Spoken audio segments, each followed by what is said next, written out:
How's it going, everyone? Welcome back to the Gear Vault. My name is Wes Robinson. Today in the vault, we're taking the 7mm 08 to extreme short distances. Why short distance, you may ask? Well, everyone is doing long distance right now. Bullet companies are making bullets designed for long range expansion, and I think it could be to the detriment of a lot of hunters. Now, I know myself personally, I've killed vast majority of my game at less than 100 yards, and I've seen some less than stellar performance from some of these bullets that are, designed for longer range. And so my question is for the guys that are hunting out of bow stands, maybe that you're hunting bear baits, a lot of that 25 yards and in. I mean, I've seen a lot of deer shot at 25 yards. I've seen a lot of bullet failures at 25 yards. So today I've got three different types of ammunition chambered in 7mm 08. So first we've got Hornady American Whitetail, basically your lead tip cup and core bullet.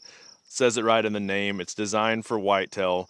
A lot of guys that I know that use this are hunting out of bow stands. They hunt the same spots regardless of the season. They're getting a lot of close range shots, as well as, this bullet isn't necessarily high ballistic coefficient. It's not designed to be a long range round. Coming out of the muzzle for the 7mm 08, it's a 139 grain interlock out of the muzzle at 2840.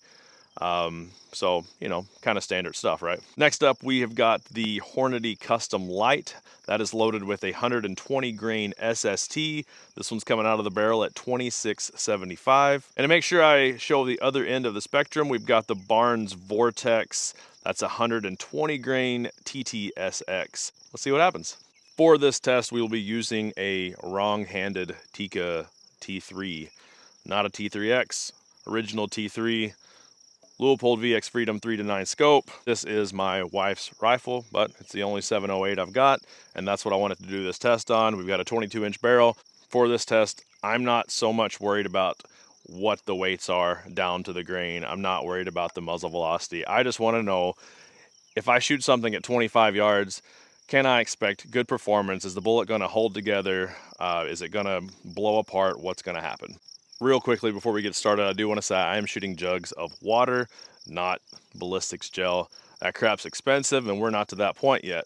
But on that note, I did fire up a Patreon. Kind of seems weird. I feel like a beggar or a hobo, but you know what? Screw it. I got a Patreon. I'll link it down below. If you want to support, go support. You can vote for the next cartridges that gets tested. You can, help pay for some ballistics gel. This is the Hornady American Whitetail. Double stacked my bags just because I want to make sure that I'm higher than the grass, but here we go. Hey-o!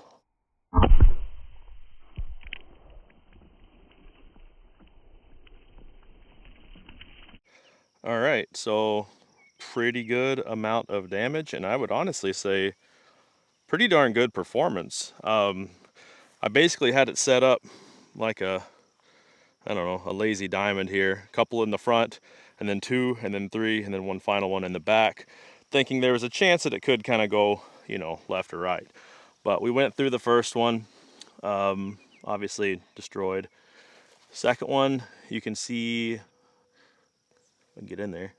There you go. You can see some lead fragments in there in that second one. And then, like a dummy, I put just the edge of these two here. So wasted 2 jugs instead of 1 because we got honestly super straight line performance there right into that. I mean, essentially it would be the 4th one because it went through those there. So through the 4th one, and finally into the 5th one.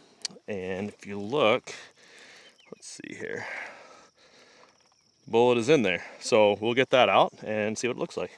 All right, so we did have jacket core separation. Kind of what I expected to happen. Honestly, the jacket didn't completely disintegrate though, like I thought might happen. That's definitely pretty freaking gnarly though. I mean, honestly, you wouldn't want that freaking flying through you, that's for sure. And a lot of people might look at that and say, well, just because it's separated, not that big a deal. You still got a good chunk of copper running through there. But keep in mind, this little piece of lead is actually I don't have a scale right now, but it's quite a bit heavier than this piece of copper. So um, the amount of energy lost when that lead is no longer a part of that projectile is pretty significant. All right, next up is the custom light with the 120 SSTs.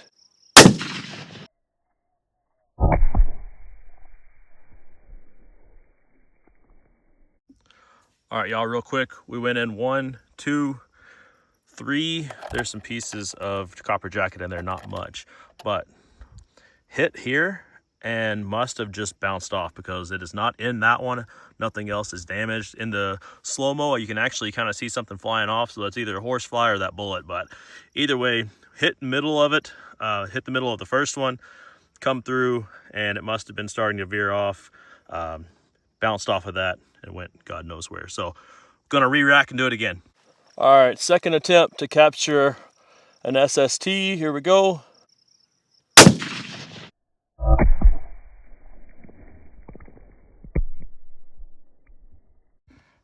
All right, y'all, so we sort of caught this one.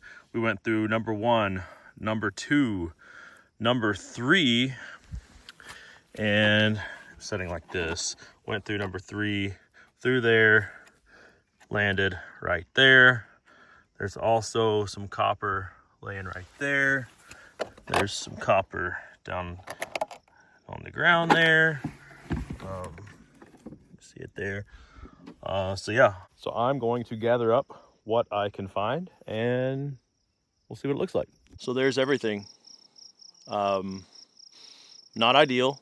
Obviously, you got a bit of jacket, a bit of lead, some shards, and everything else is space dust. So yeah, I mean, honestly, kind of what I expected to see out of the SST based off of performance on animals that I have witnessed.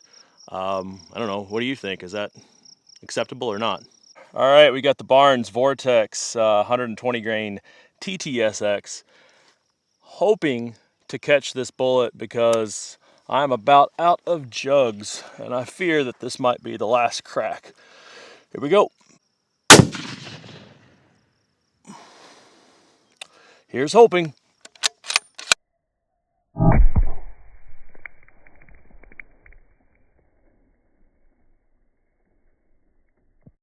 So first of all, for the people that say that you don't get that explosion factor from a Barnes, there is milk jug there, over here, over there.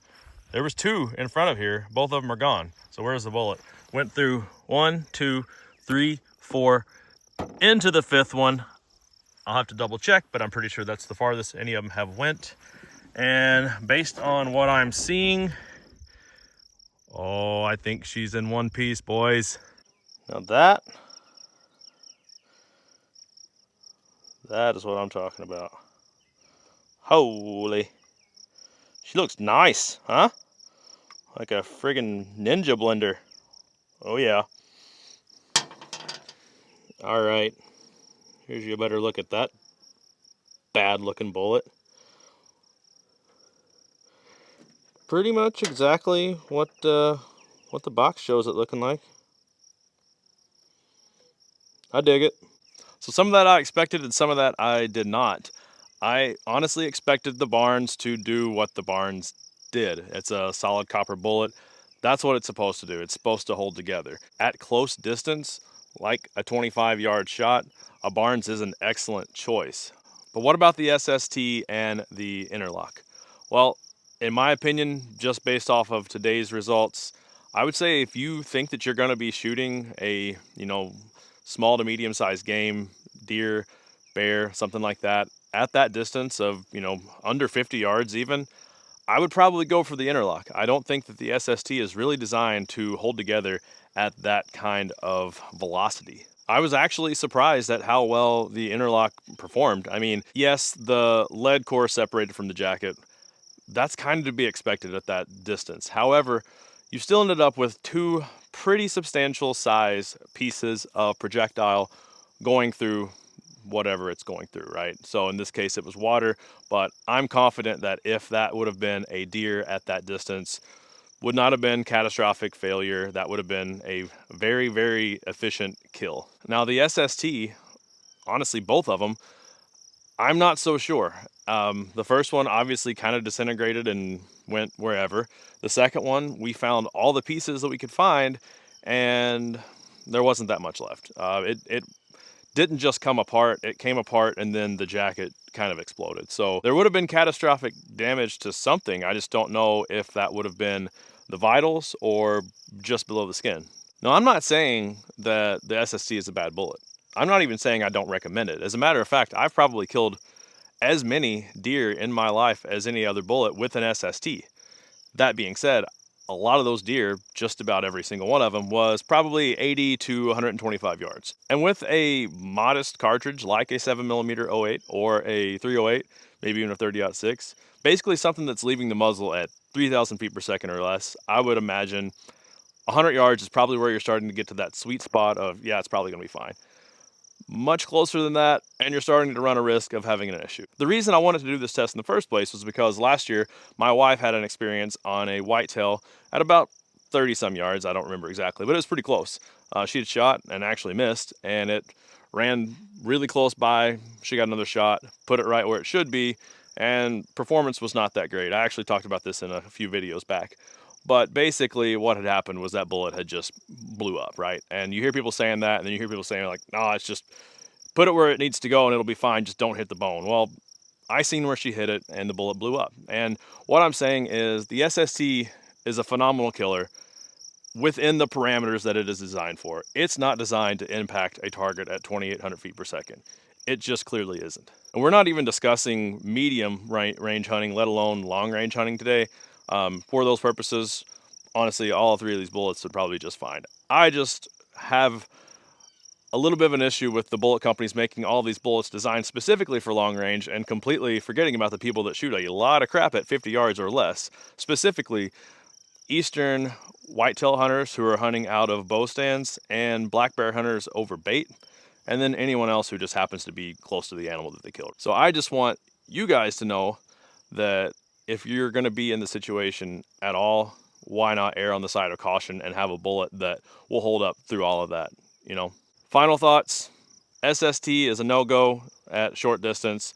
Interlock is fine if you want to be cost efficient, and I totally get that if that's the case because those barns are expensive.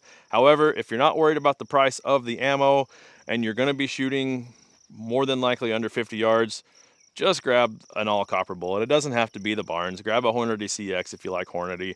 Grab a Nosler E-tip, whatever it is.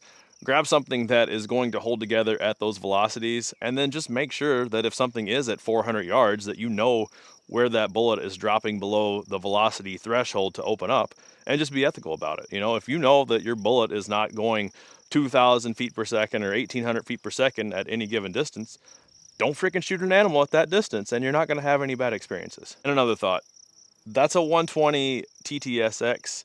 That is the fastest load. That is a 3,000 feet per second load versus the other one was 28 and one was 26 something. So by far the fastest load and held together way better than the other two.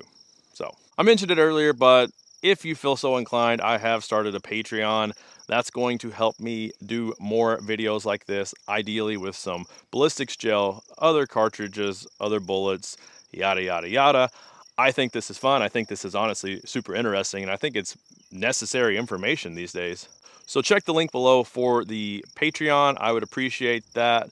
And if you do not wish to support the channel monetarily, at least give this video a like, drop a comment, subscribe to the channel. Like Magic Man said in Talladega Nights, those are three pretty good things. Oh, and if you like this camo, it's Pneuma, spelt Pneuma, like pneumonia. I'll throw a link down there as well if you want to get some of that. I've got a 20% off code. I'll get a little bit. You'll get some cool clothes that is actually pretty decent. I've been using this stuff for 4 years now and I've been happy with it. So check that link if you want some camo. They make some really good gear. Lastly, I do have the podcast coming soon, I promise. The Gear Vault podcast is going to be a show where we talk about these types of videos. We kind of unpack it a little bit, get a little bit more in depth, and discuss stories about, you know, past experiences with different bullets. I'll have you guys tell me your experiences. We'll talk about that as well. that's what you can expect on that show that will be launching soon. So check out the Gear Vault podcast on Instagram and the Gear Vault on Instagram. Those are the other two ways that you can kind of follow along with what's going on. I'd appreciate it. Again, like the video if you liked it. Let me know what you thought about the results. Which would you take for a 25-yard shot? Till next time, y'all be safe.